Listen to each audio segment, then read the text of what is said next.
Sampai dulu Rasulullah itu kalau puasanya mau habis, senang apa susah? Senang. Ah, Rasulullah itu kalau puasanya mau selesai, senang apa susah? Susah. Kalau kita? Senang. Nah, itu bedanya Rasulullah dengan ibu-ibu semuanya.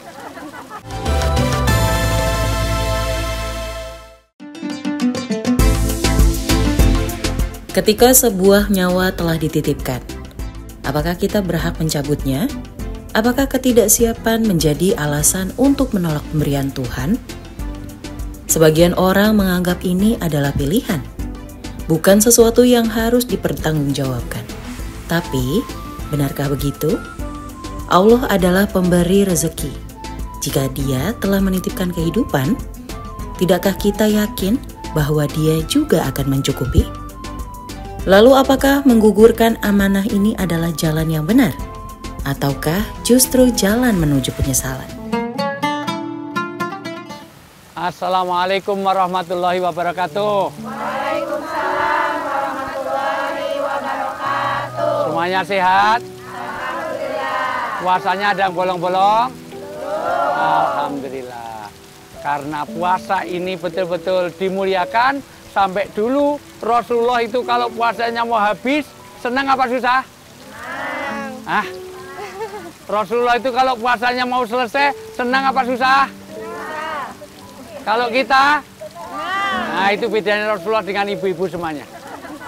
Dari sisi ini sekali lagi, puasa itu saya lanjut untuk bertakwa. Di antara ketakwaan tidak boleh ada kekhawatiran terhadap rezeki. Karena Allah berfirman dalam surat Hud sampai wa ma min dabbatin fil ardi. Tidak ada makhluk yang melata di bumi illa 'alallahi rizquha, kecuali dijamin rezekinya oleh Allah. Maka jangan sampai kita itu takut kepada anak sampai anak dibuang kemana. Malah dulu zaman jahiliyah anak perempuan dibunuh, takut nggak dapat rezeki. Saya tanya ibu-ibu semuanya, cacing itu tinggalnya di dalam tanah, betul nggak? Tapi dapat rezeki nggak? Jadi jangan sampai takut rezeki sampai kita membunuh anak, membuang anak. Apalagi kalau Allah sudah anugerahkan anak kita sesuatu yang kita tidak sesuai kehendak kita. Karena serepot-repotnya orang punya anak banyak, lebih repot kalau nggak punya anak, betul nggak? Maka anak ini dari jalan surgawi. Satu, dari anak nanti melahirkan anak-anak soleh. Kalau anak soleh dia akan mendoakannya. Dua, anak-anak itu akan memakaikan mahkota di surga dengan orang tuanya kalau dia mengamalkan Al-Quran. Maka Allah dengan tegas menegaskan supaya jangan sampai ada pembunuhan anak. Jangan sampai ada orang itu takut terhadap anak yang kira-kira tidak sesuai dengan keinginan kita, maka Allah yang akan jamin. Sekarang dibaca surat Al-Isra ayat 31. Dan janganlah kamu membunuh anak-anakmu karena takut miskin. Kamilah yang memberi rezeki kepada mereka dan kepadamu. Membunuh mereka itu sungguh suatu dosa yang besar. Ya, dulu ayat ini turun karena dulu ada orang pengen takut miskin, maka dia bunuh. Maka hari ini boleh nggak orang itu misalnya suami istri pengen punya rencana anaknya 2, 3, 4, boleh nggak? Tapi jangan dibunuh. Maka boleh karena memang kalau memang takut kesejahteraannya, jangan sampai rumahnya kecil tapi anaknya 8. Tidurnya kayak bandeng. Yang 3 di rumah, 3 di musola, yang lain titipkan mertua. Rumahnya 2, anaknya 8. Rumahnya tipe 4L, asal keluar lu lagi. Maka kewajiban orang tua betul kalau sudah dianugerahi anak, boleh berencana, tapi jangan sampai kita sampai membunuh kepada anak-anak kita. Tugas orang tua sekarang dibaca surat An-Nisa ayat 9. Dan hendaklah takut kepada Allah orang-orang yang sekiranya mereka meninggalkan keturunan yang lemah di belakang mereka. Satu, jangan sampai meninggalkan anak yang lemah. Lemah yang dimaksud adalah lemah keimanannya, lemah keberagamannya. Dua, Mereka yang lemah di belakang mereka yang khawatir terhadap kesejahteraannya. dan dua, khawatir kesejahteraannya. Maka sekali lagi, kalau rumahnya tipe 21, jangan bikin anak terlalu banyak.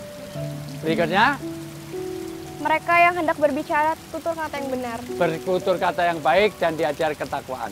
4 ini tugas orang tua. 1, jangan sampai kita takut miskin, jangan sampai takut karena anak itu anugerah, betul nggak? Berapa banyak pengen punya anak nggak dapat anak-anak. Sementara kadang-kadang orang nggak pengen punya anak, hamil juga. Ada nggak yang suaminya LDR, long distance relation, suaminya luar kota tapi istrinya hamil terus? Nah, ternyata di WA aja jadi karena pakai Bluetooth. Nah, kesentuh dikit, pelendung, Masya Allah, biasa. Maka sekali lagi, anak bagian dari anugerah. Anak bagian dari hadiah, jangan sampai kita sia-siakan, karena itu jadi jalan surgawi bagi orang tuanya. Sampai sini bisa dipahami?